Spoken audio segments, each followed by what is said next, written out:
Hi, and welcome back to episode 9 of Uncomfortable Truths We Avoid.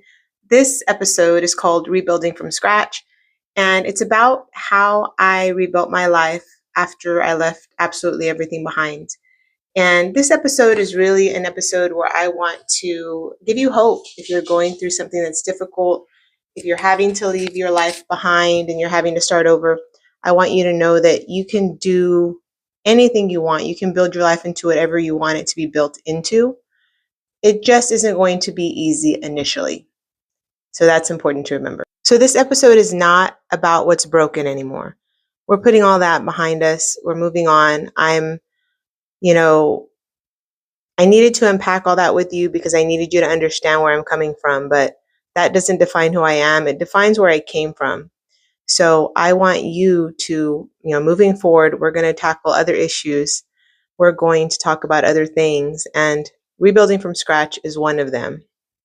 And it's one of the scarier things. Starting over can be ugly before it's actually empowering because you're coming from a place of hurt, confusion. You may be coming out of a situation that, you thought would be forever, or maybe you were staying with family members that really, weren't benefiting you. It could be different situations, but um, you often feel lost, you feel scared, you don't know what you're going to do, you're not sure where to start. And that's something I want to share with you today on how I move forward. Starting over doesn't usually feel brave in the beginning. It feels absolutely terrifying because you are just it's like walking into a forest of the unknown. You have no idea what's going to happen, but it's a necessary part of the journey that you're going to have to go through to rebuild your life. So it's important to remember that you're not going to have to rebuild your life all at once. It's not going to happen that way. And even though you want to hit the ground running and you want to get going and you want everything to be perfect, that's not the way it's going to unfold. For me, it was getting out of the bad situation I was in, establishing a new home for myself and my sons, and really deciding what it was I wanted out of my life. Because, I my life was going to be everything I wanted it to be, whether I was married or not. It was going to be amazing. It is going to be amazing. It is amazing right now. But I was going to make it happen with or without someone by my side. So one of the things that I used and I still use today are lists. Okay. I made a list of what was important to me, what I wanted to accomplish with my life, and what success looked like to me. Now, at the time, I wasn't going to therapy, but I was reading a lot of books. I was sort of self-therapy, I guess you could say. I knew that I didn't have to have an entire plan yet, but I knew I had to take it a day at a time, and I had to be kind to myself, and I had to rebuild carefully. So that's where I started, with a list of goals of what I wanted to accomplish, where I saw myself in 5 years. I know it sounds cheesy, but that's really where you have to start. Where do you want to be? Where do you want to go? And it's so important to go there with the idea of being on your own. This is important because a lot of you who might be exiting a relationship, you need to understand being in another relationship automatically after leaving an unhealthy one is not healthy. You can't just jump in to another relationship before you're fully healed. You're just sort of jumping from one lily pad to the next. You've not completely healed. You haven't resolved any of your issues. So it's important that you do this alone. But not all of you are going to take that advice. I'm just saying that is the healthy route to take. That's what a therapist would probably tell you. I didn't rebuild my life all at once. I had to rebuild it one decision at a time. And that was built off of the list that I initially made. One of the things that was really important for me to do was go back to school. Whenever I started college, I started right out of high school. So it seemed I was on the right track until, love took a turn, everything changed. Things don't always go the way you plan them out. So, I had my oldest son, my first son, and I really I didn't want to finish my degree at the time. I just wanted to get like a certificate and move on. I was always really passionate about the dental field. I still love the dental field. And I knew I wanted to do something in dental, but I wasn't sure what. So, um, I had gone and gotten my certificate in dental assisting. However, I was about 3 or 4 classes shy of finishing my associate's degree. And really, it was because math has been my enemy my entire life. It still is my enemy. I didn't want to have to take that class. So I just said, forget it. I was secure in my fairy tale life that I was going to be married forever and I didn't, need to have a degree. Hey, we go through different stages in our life. That was what I went through at that time. But at this point, when I'm rebuilding, I knew that getting my associates was step one. So I needed to go back to school. And that's exactly what I did. I enrolled almost immediately in classes and I thought my ultimate goal, master's degree. But I was a far cry for a master's degree. Okay. I was at no associate's degree right now. So I thought, man, this is going to be kind of an uphill climb. But I didn't know where to start. I didn't know how to do it. You're talking to someone who hadn't been to school in a very long time. How do I even begin? I went to Del Mar College. I went, back to Del Mar College. I walked through the doors completely clueless. And I just went to the first lady I saw and said, hey, look, I'm trying to rebuild my life right now. I need to figure out how to go back to school. Can you lead me in the right direction? And she sure did lead me in the right direction. So that's where I started, and I thought I needed to set a good example for my sons as well. And I needed to show them that, having your life crumble or fall apart, it doesn't mean that your life is over. It means that you can start new and you can have a new beginning and that you can build anything from nothing, So this was important to me. This was the first step. Education ultimately became part of my rebuild. It became part of what I wanted ultimately for my dreams. At one point during my rebuild period, I actually did medical coding specialist. I know. I started classes for that through like an online program, and I didn't continue on with that, but hey, I was trying to figure out who I was and what I wanted at that time. But ultimately, starting with Del Mar, getting my associates, that was step one. And eventually, most of you know how the story went after that. I, got my associates. I enrolled to get my bachelor's at the University of the Incarnate Word. Then after that, I enrolled to get my master's through Texas A&M Corpus Christi. And I reached every goal that I'd set for myself. So that's where we are now. So, you know what? Kudos to me. But kudos to you if you have something that you want to reach for. It's tangible, but it's not going to be easy. So just know that. Going back to school was one of the first real ways that I chose myself, because for so many years I was the wife, I was the mom, I was the caregiver. I was taking care of everything else, wasn't taking care of me. I wasn't doing what I wanted to do. And it was important to me that I did something for me finally, and whatever I was doing for myself needed to benefit my family, my children. And I knew that education was going to get me there. And it sure has gotten me there. It's gotten me so many of I've reached so many of my goals because of education.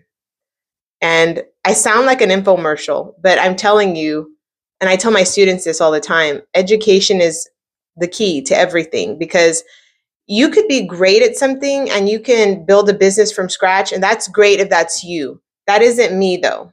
I have to have like a foundation. I have to go to school. I have to learn something in order to feel confident in that area.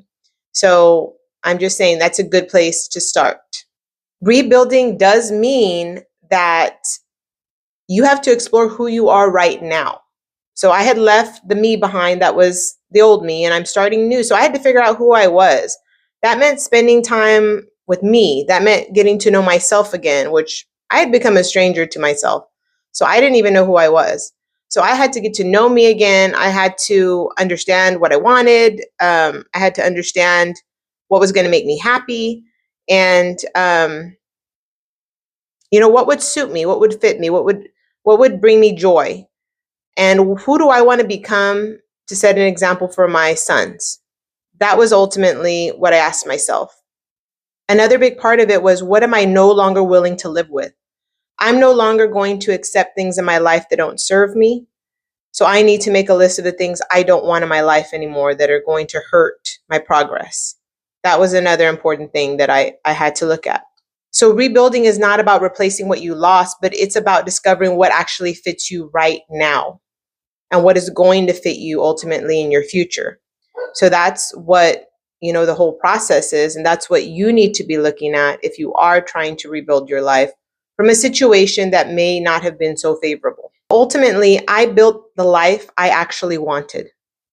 I started off back in 2015 and I was lost, but building on the lists and the education and getting to know myself, which I had lost along the way, I was able to rebuild my life to something that I'm proud of, something that I'm happy with. It's actually the life that I wanted to live.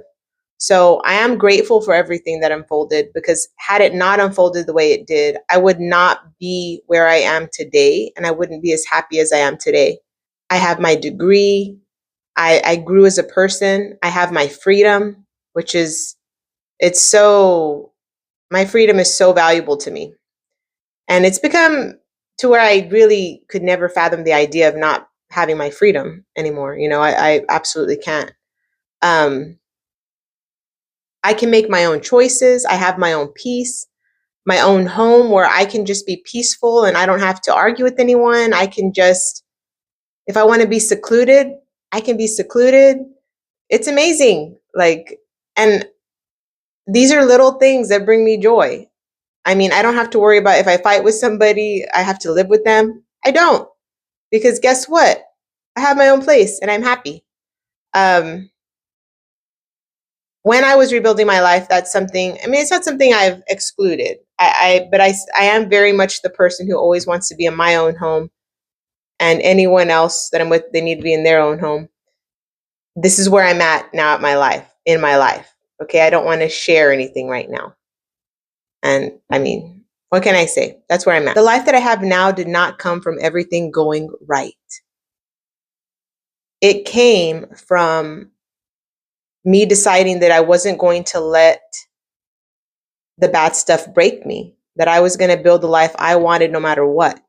And that is why I always say, you can't stay stuck in a place where you're feeling sorry for yourself and you're like, woe is me, everything went wrong, like, boo, I'm going to be alone, blah, blah, blah. You know what? You can sit and cry for a minute and then get over it, move on, because you have to rebuild your life. There's not a single person in the world or thing in the world that's bad enough to break you down to where you're not going to rebuild. There just isn't. And I tell my sons the same thing. There is not a single individual in the world or situation that should break you down enough to bring you to your knees to where you're not going to, make things happen for yourself. So you have to pull yourself up. You have to decide what you want with your life. That's important. Rebuilding taught me that life doesn't have to be exactly the way I initially thought it was supposed to be growing up, because we are given this idea that we need to get married and we need to have kids and we need to be married forever and be happy. And that's a great idea. But that was what was planted in my head. And that's what I thought was right. In reality, when I rebuilt my life, my happiness doesn't look like that. And that's okay. It doesn't have to look like that. Everybody's happiness scale is different. And that's something important to remember. Your happiness doesn't have to look like my happiness. This was not part of my original plan. I did not plan to go through all the rough course I went through. I didn't want to go through all that. But ultimately, it led me where I am ultimately supposed to be. And it led me to where I'm my happiest. So, that was a big deal. And it also, made me stronger than ever. I feel like I am such a strong person, and it came from all the trials that I had to experience. The life that I have now may not be the one I initially planned, but this feels more like me. This feels more like the life I wanted for me than anything else. The rebuilding is proof that my life did not end at that terrible chapter that I was in. At the time, at that moment, it did feel that way. It felt like everything had crumbled around me. But the truth is, it was a beginning that I just didn't recognize yet. When they say one door closes, another one opens?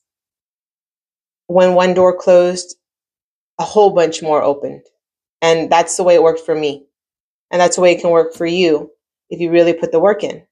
I ultimately had more love and strength and support than I knew. And I'm so grateful that I was able to uncover that during, me building my life, rebuilding my life. It was so empowering to see that I had so much support and love. And I'm thankful for it. What felt like the end of my life at that time ended up being the beginning of one that I'm truly just so happy to have now. It's a life that I built, and that's what makes it even more proud for me. It's a life that I showed my sons that you can build no matter what, and you don't let people or things get you down. You just keep climbing to the top no matter what. And that's what I've proven to myself and most importantly to my sons. And I hope to some of my friends and family who may be going through struggles, I hope that I showed them that whatever they're going through, they can do the same thing. So if you are in a season of your life that does not look like what you planned, let me say this clearly. You do not have to have a full blueprint of what you want your life to look like to get started. All you have to start is with a spiral notebook and a list of what you ultimately want for yourself. That's all you have to do. You write that list and you make it happen, because you are the one who's in charge of rebuilding your life. No one else but you. So take that with you and do it.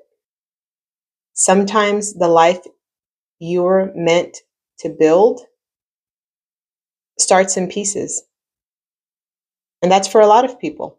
You don't have to have it all figured out to begin again. You just need to begin again. Rebuilding my life didn't happen because I was fearless. It happened because I got tired of waiting for fear to leave so I could rebuild. I chose to rebuild even with the fear that was still there. I chose to go to the path that I thought was best for myself and my family. And that's exactly what I did. Now, as we move on to the next episode, I want to go into what it looks like to love after survival. Because yes, it is possible to have love again after survival and after going through a bad relationship. You can completely have love again, and it can be better than the first relationship you had. So you shouldn't be afraid to move forward with that. Believe it or not, even though I'm currently living my best life single, I did have a meaningful relationship after I healed, and I learned so much from it, and it was a positive part of my journey, and I want to share that with you, and I want you to know that it is possible to have that during your rebuild as well. So I am going to talk about love after survival and what that looks like and what that feels like, and how, it's not always perfect, but there's a lot of lessons to be learned from it. So until next time, this is Uncomfortable Truths We Avoid. I'll see you at the next episode. Bye.